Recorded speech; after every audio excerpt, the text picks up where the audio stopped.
Today, we are going to talk about rewriting equations that have two or more variables.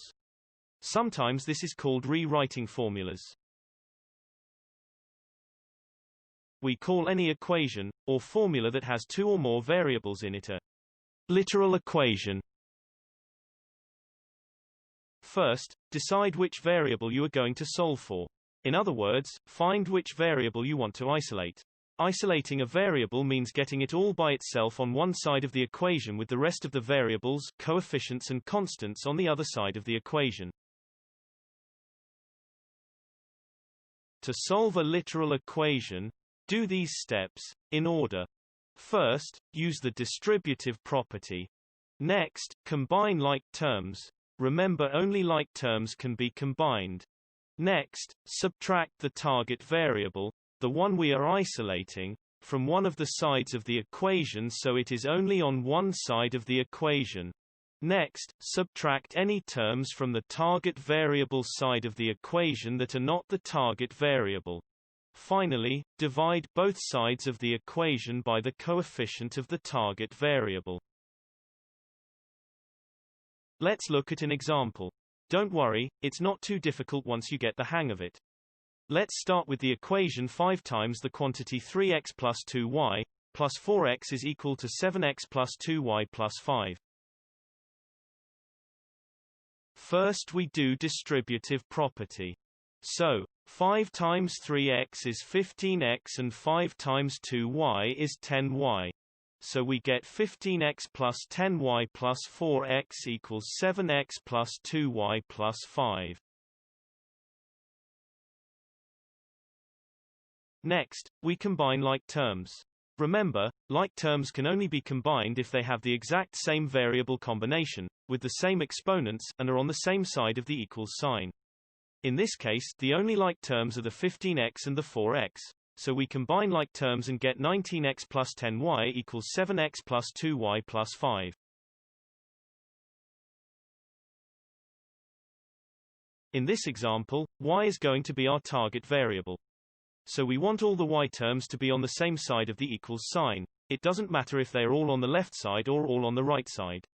I'm going to pick the left side because that will give me a positive coefficient, but it doesn't matter, you will get the same answer either way so long as you don't make a mistake. To get all the y terms on the left side of the equation, I subtract 2y from both sides of the equation. This eliminates the 2y term from the right side, and gives us 19x plus 8y equals 7x plus 5. Next I need to remove all the terms that aren't the target variable terms from the left side of the variable equation. In this case, that's only the 19x. So we subtract 19x from both sides and get 8y equals negative 12x plus 5. Finally, we divide both sides by the coefficient of the target variable. In this case, we divide both sides by 8. Remember that when you divide, you need to divide the entire side. In other words, you need to divide each term by the same number.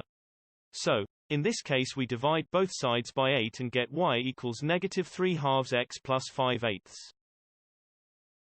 Let's look at a slightly more complicated problem.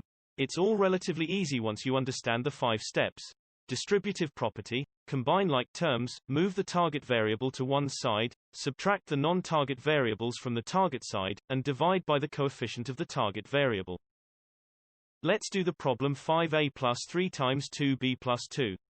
Minus 2a plus 7 equals 13a plus 4b minus 4. First we do distributive property and get 5a plus 6b plus 6 minus 2a plus 7 equals 13a plus 4b minus 4. Next we combine like terms and combine 5a and negative 2a and get 3a. And 6 plus 7 and get 13. This gives us the new equation 3a plus 6b plus 13 equals 13a plus 4b minus 4. Let's choose a as the target variable and this time we will isolate it on the right side. Again, it doesn't matter which side. I chose the right side because it gives me a positive coefficient for my target variable. I subtract 3a from both sides and get 6b plus 13 equals 10a plus 4b minus 4. I subtract 4b from both sides and add 4 to both sides so my target variable is all by itself on one side of the equation. This gives me 2b plus 17 equals 10a. Finally, I divide both sides by 10 and get 1/5 b plus 17/10 equals a. Or, if you prefer, a equals 1/5 b plus 17/10. Thanks for watching Mr. B's video.